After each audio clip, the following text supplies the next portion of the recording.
Okay, so yesterday at 5:30 UK time, Real Madrid played Almeria and it was a 4-2 win. It was a highly entertaining game at the Bernabeu, and I think the spectators would have definitely enjoyed that game. 4-2. It was lots of attacking quality from both sides, from Almeria as well, and a lot of defensive inefficiency in there as well. So.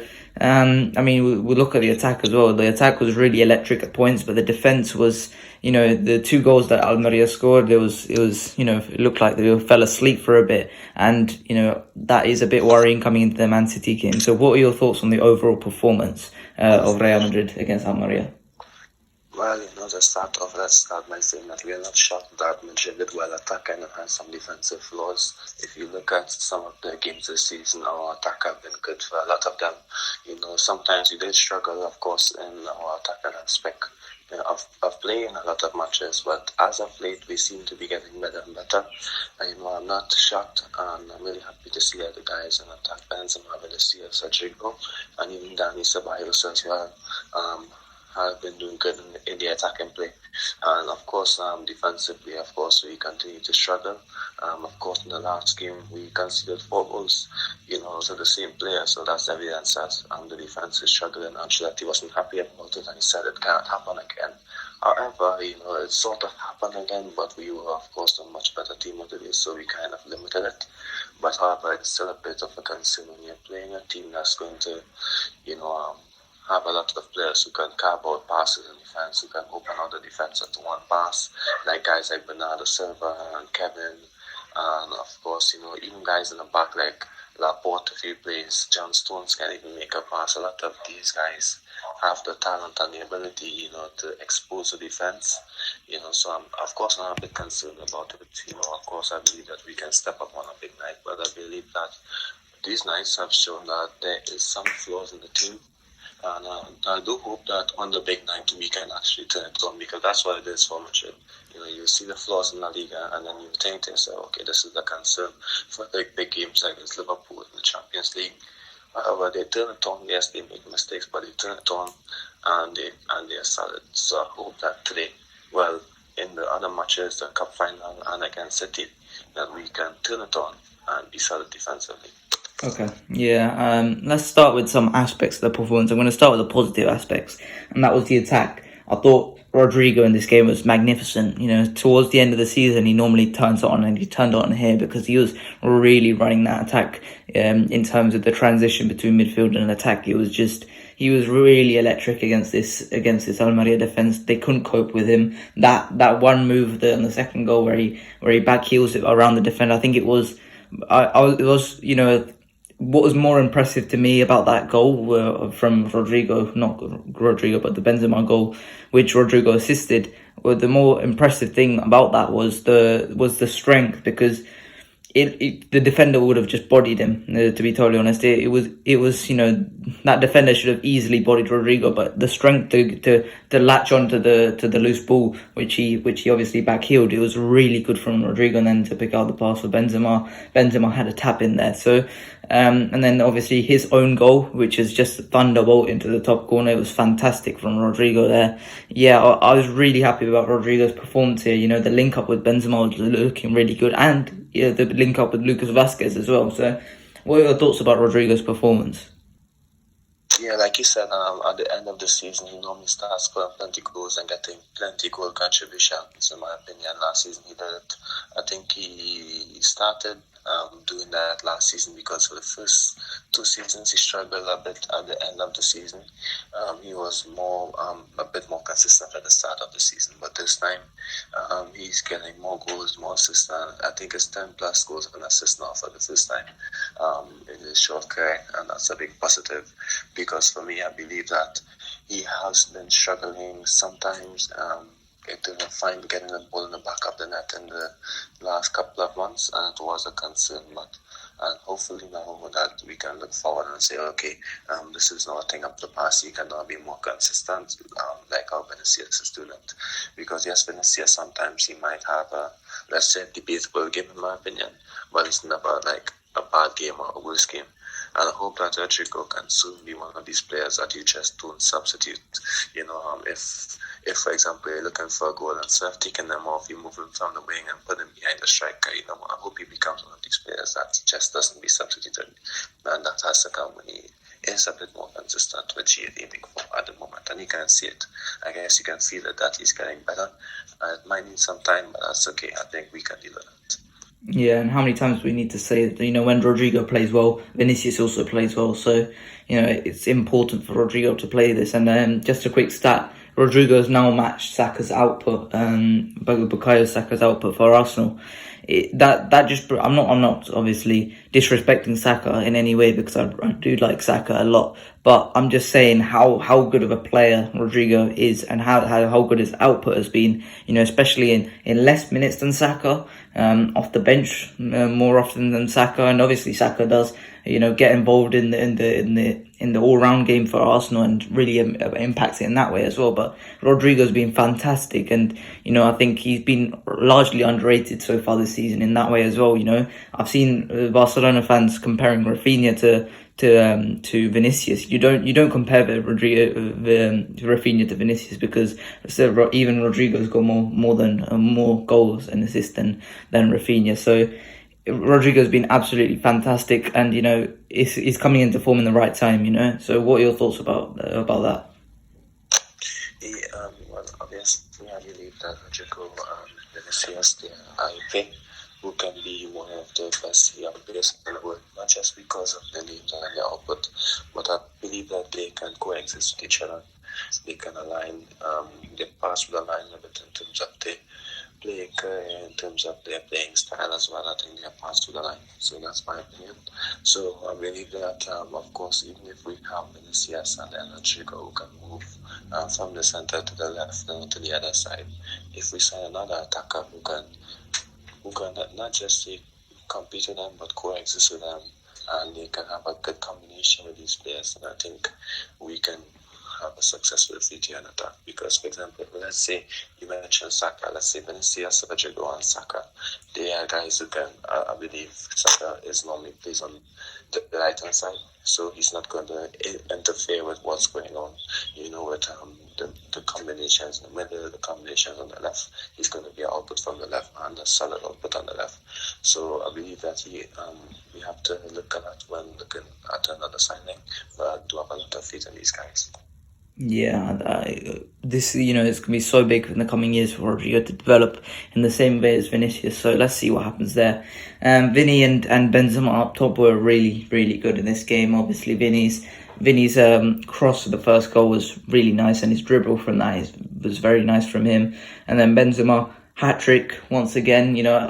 He's closing in on Lewandowski now, which is really good. It's only 2 goals away from Lewandowski. There is a very good chance that Benzema catches Lewandowski. I remember a couple months ago we were saying it was unlikely Benzema was gonna catch up with Lewandowski in the Pichichi race, because we didn't see Lewandowski slowing down, but that's exactly what's happened. Lewandowski slowed down in terms of that, and Benzema can very realistically just score some goals from now into the end of the season at a higher rate than Lewandowski, and that's the golden boot for him. So I think he has a very good shot of getting that golden boot. He just needs to score a couple more goals in the coming weeks, and then boom, he's back on par with Robert Lewandowski. So I'm really happy for him on that way. And it seemed like a bit of a knock for Vinny at the end, which I hope isn't serious coming into the Copa del Rey and UCL week. So I'm not sure about the reports what's happened with that, but I hope there's nothing bad with that. So what were your thoughts about those two? Yeah, well, let's start by saying that I saw one of the updates this morning that he's training normally, so that's a big positive. Ancelotti even confirmed yesterday that it wasn't like a big deal and he'd be fit for the Copa game, because of course he is suspended for the midweek game against Sociedad. So that's a blessing in disguise, in my opinion. So of course let's start by saying that sometimes he won't be consistent for the entire match, but then there's this one moment that he can just pull out, and then contribute to the game. I think each game now we can expect something from Vinicius, even the game that we lost in the weekend. During the week, I think he did well and he contributed as well, so I think step by step, he's showing everyone, not that he's talented, but he can be consistent. And of course, I'm happy for him that, of course, he can just, there's one bit of skill and there's one time he has the ball is needed, to do something. And I believe that 20 goals and 20 assists, for 2 seasons back to back, I believe that now everyone should understand that he is one of the best players in the world, in my opinion. Yeah, I remember in terms of that Girona game, I remember almost last year we were talking about Tati Castellanos when he was on New York City FC, and we said if it wasn't for the non-EU spots, then Castellanos wouldn't be the worst signing in the world. Basically a year later, he scores 4 against us. I mean, that sort of how that's managed to happen is just insane, to be totally honest. But that's what I'm here on a game. In midfield, I thought Ceballos was really, really good once again. I think Ceballos is proving just constantly why this guy deserves a new contract. In light of the Bellingham news, I don't think Ceballos' renewal is something that's going to happen. Is something that's not going to happen if Bellingham signs. I think Ceballos may sign a new contract even if Bellingham comes, but I think it's just got to happen either way. I think both have to happen if you want to. I don't think Bellingham's a necessity. I think we'll benefit from signing Bellingham, but I don't think it's a necessity in any way. But I don't think Ceballos' renewal should be linked to what happens with Bellingham, because I think Ceballos brings a completely different thing, and you can look at his relationship with Vinicius Junior as something where you could say that's exactly what he brings, because he's just so good with Vinicius Junior together next to him. So I think that's just something you've got to renew, because Ceballos is doing so well at this current moment in time, and I haven't seen a bad Ceballos performance ever since he came into the team after post World Cup. So what are your thoughts on this Ceballos performance? Yeah, 10 was one on last night. Of course, he is doing well. He's an important player. He sent out to Magic out. He wants to be one of those players who can fill in those midfield positions. I believe that he has the talent and capabilities to do so. I just hope that he has the opportunity to do so. But let's be honest, he's been one of our best players, and I would say one of our best sparks this season. He's been one of our most important contributors in matches where he has played. So I believe that he deserves the opportunity to start bigger matches and play more important matches and have the opportunity to do well in these type of big matches. So of course with Magic out versus City or in the final, I believe that we have playing left back. It's the 3 places in midfield. It might be Tchouaméni, Tony, and Fede Valverde. With that, Ceballos can be the first one off the bench, in my opinion. So that's a good thing for him. Even if he starts over, let's say he starts over Tchouaméni, which I don't think might happen, but he has the opportunity to contribute, and that's the important thing for him, in my opinion. And that's a big plus, that's a big positive, and I'm happy to see that.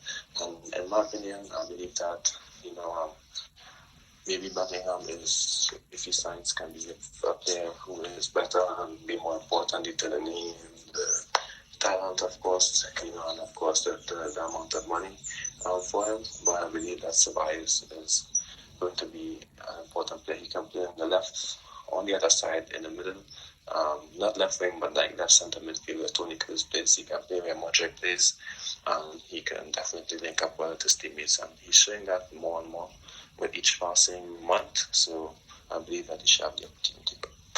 Yeah, I think in terms of any other players, I mean, I don't think apart from that. One last player as well. I think Lucas Vazquez played really well in this game. I think getting forward on that right flank, he did really, really well.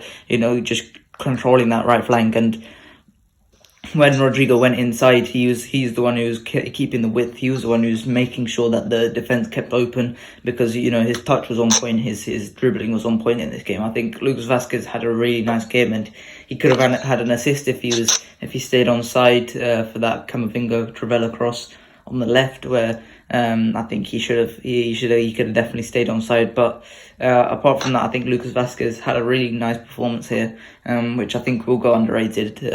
But I think it's so important for Lucas Vazquez to play well, because it allows Dani Carvajal to have this rest period, which is just it's so big for us to have Dani Carvajal fit and fresh for big games. So what are your thoughts on Lucas Vazquez's performance? Yeah, I think it was important that he did well, like you said, because of course he hasn't been at his best in the past, which meant that, it was difficult for Carvajal to not play. But I think we had no choice, but to play, we had no choice but to play Lucas, because Carvajal needed, some game time off, because he'd been playing a lot. And I think that he's showing now that at least he can contribute more when Carvajal isn't playing. Of course, in my opinion, the first player off the bench, in my opinion, should be Nacho if Carvajal is out, and then Lucas second. Even sometimes I might say Valverde might make a better fullback than him in some instances in the game. So yeah, I think he is a great player who can contribute, and the fact that he is doing okay, it's a positive sign. I think he's versatile as well. I'm not versatile enough to be the best in a lot of positions, but I believe that, for example, if you ask me if I'm keeping Eden Hazard, Diaz, or Lucas Vazquez, of course I would be happy to keep Lucas Vazquez, because he can be a good squad player. He can fill in if we are defending a game, he can come on the wing and work hard. He's one of these guys that I believe I can trust, not just in terms of being on the field, but off the field as well. So it's important for him now just to get some game time and take a step forward.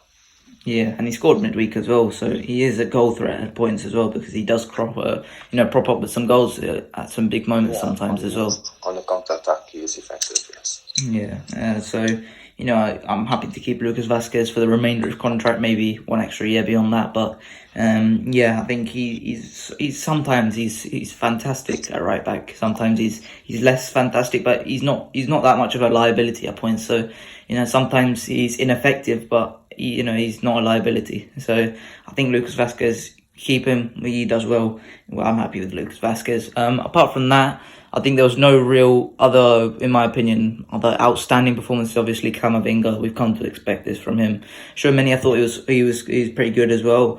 I think overall Kroos was just great as usual. But in terms of the defense, words have to be said with Eder Militao here, because it was a very bad performance from Militao, and this is two in the row from Militao. I think it's not as obvious as if Militao just gives it to the Almeria players, give the ball to the Almeria players, but it was just a series of minor errors which cost us here, because I think for the first goal, it was him not closing down the Almeria player. I think he could have closed down, was it Ramazani? I think he could have closed him down.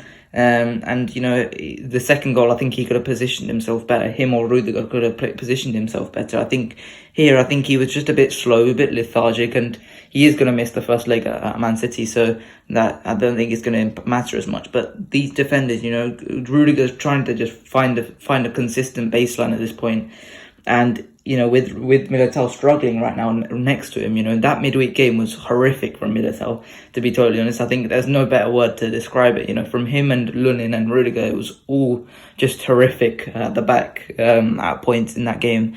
It does not fill me with hope coming into a game where you're playing against Erling Haaland, Kevin De Bruyne, Bernardo Silva, Jack Grealish, if our main primary defenders are struggling right now. So in terms of the defensive unit, they were just a bit slow, a bit lethargic, and in terms of that pass for the second goal, it was just sloppy, and then the cross was just great from, was it Morcio? It was great from him.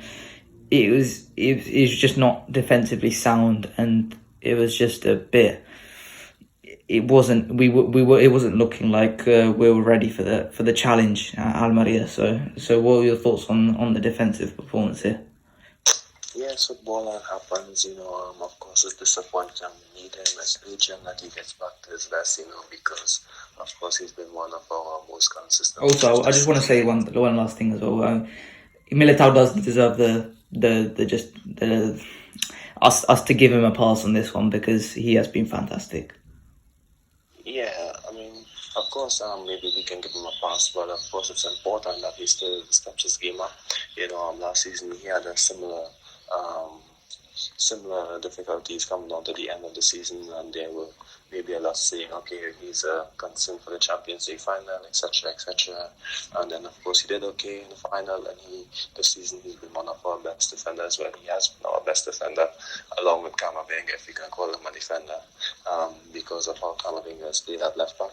But I think we have to be concerned about it because it only takes one game for a season to go down the drain, in my opinion. Let's be honest, let's just say he plays the second leg against Manchester City after his suspension and he makes a mistake, they're not going to remember his performances throughout the season in the league games against Getafe or against all other teams that he scored in against what's the other side? I think it's Girona. I think he scored in the home leg, and Cadiz. No one's going to think about that, especially outside of Madrid. They're not going to think about that. They're going to think about the mistake he made in the Champions League, similar to what they did with Rafael against Manchester City. He had a good league season and he struggled in one game, and that's what he is remembered for that season. So I still believe that he needs to step it up a bit. Of course, I think it's normal that we're not that concerned about it because we're not focused on the league as much as we should. So I believe that's why, not many people are making a bigger scene about it, but hopefully he can take the step forward like he did. Yeah. So it was an enjoyable game.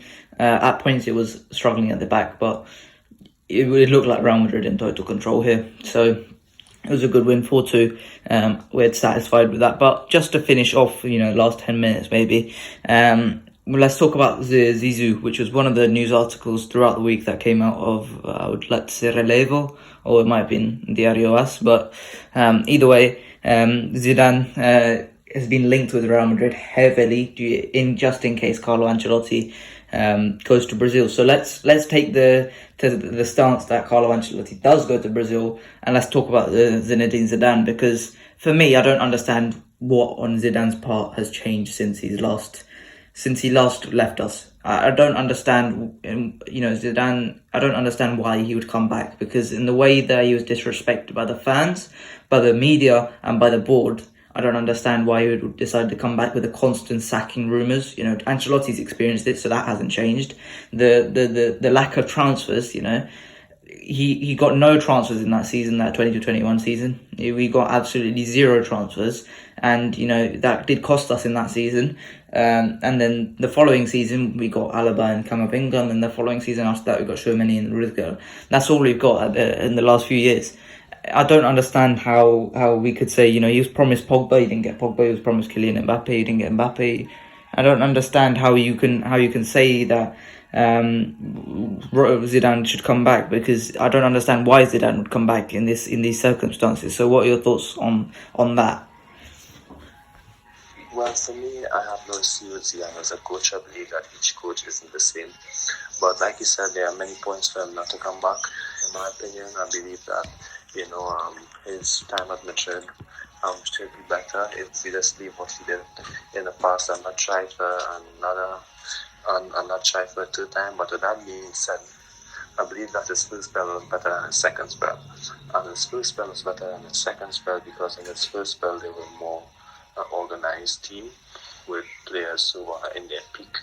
In his second spell, there were a bunch of younger guys who made up the core of the team, like Vinicius, Rodrygo, Valverde taking a step forward. These guys were the core in midfield and attack, when in the past he had Bale and Benzema and Isco at his best in attack. And it was a bit difficult for him to adjust to that. So with that being said, now these guys from the second season has taken a step forward, like Vinicius and Rodrygo. And of course, Tchouaméni came in a bit more polished than these guys, like Camavinga came in. And he's doing well, and Valverde has taken like 2 steps forward. So I believe that now he can be a coach where he can let them play and let them express themselves and let them form a unit where they can consistently win. So I believe that he can be a better fit than he was during his second time. So that's one. However, let me say that that for Zidane, I believe that his second spell went a bit flat, and we were short on many ideas tactically. If you look at the Chelsea game, if you look at many of the league losses during that season, a season where I believe that a guy like Martin Odegaard could have helped us out, due to the midfield shortage, injuries, and of course the way we were playing, we were lacking something. And a guy like Martin Odegaard would have helped us out, but he wasn't there. He wasn't selected. He was thrown out, and that was a bit disappointing in my opinion. But it is what it is. That's why I think that maybe a coach who can be a bit more tactical, who can have more ideas in terms of pressing and in terms of having like a midfield, all action midfield. And I'm not saying he can't do it, but I'm just saying that I don't want to go back to that year where we struggled a bit. Of course, he has a lot of history. Some players good history, sometimes bad history.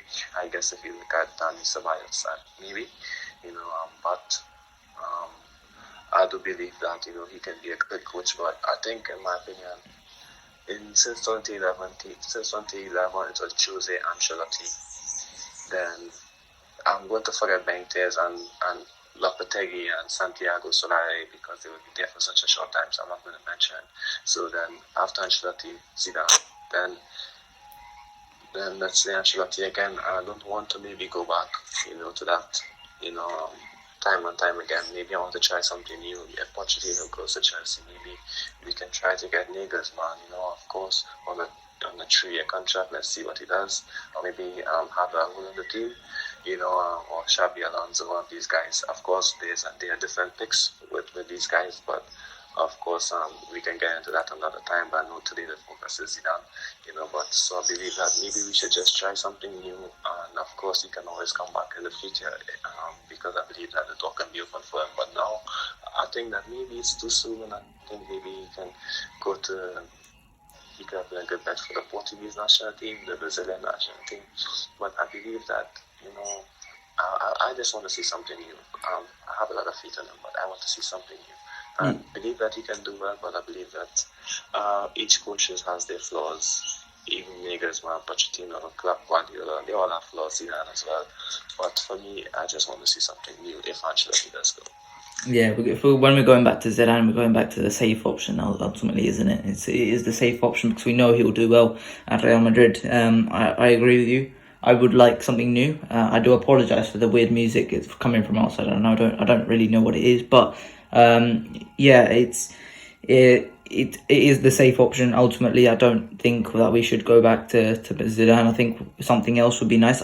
Saying that, I would not reject Zidane, to be totally honest. I think we know that he will do well. We know that he will deliver trophies. In that last season, it did get stale, but that was mostly due to the fact that he had to play defensive football. He had to play defensive football because of the fact that his only effective attacker in those 2 years was Benzema, and who consistent attackers as well, I should say as well, because the other attackers there was that were consistently available and fit was Vinicius Junior, who we just couldn't get a tune out of. He just couldn't get him to start scoring goals. Rodrygo, who was getting injured and was really inconsistent. Asensio, who was really inconsistent. Hazard, who was constantly injured. Bale, who was out on loan for that second season, but in the first season he was just not playing. James Rodriguez was just constantly injured, and just Zidane did not like him in that second season. Isco, who was constantly injured and was unfit. And you could just see these players just weren't going to help him. He adapted to the situation,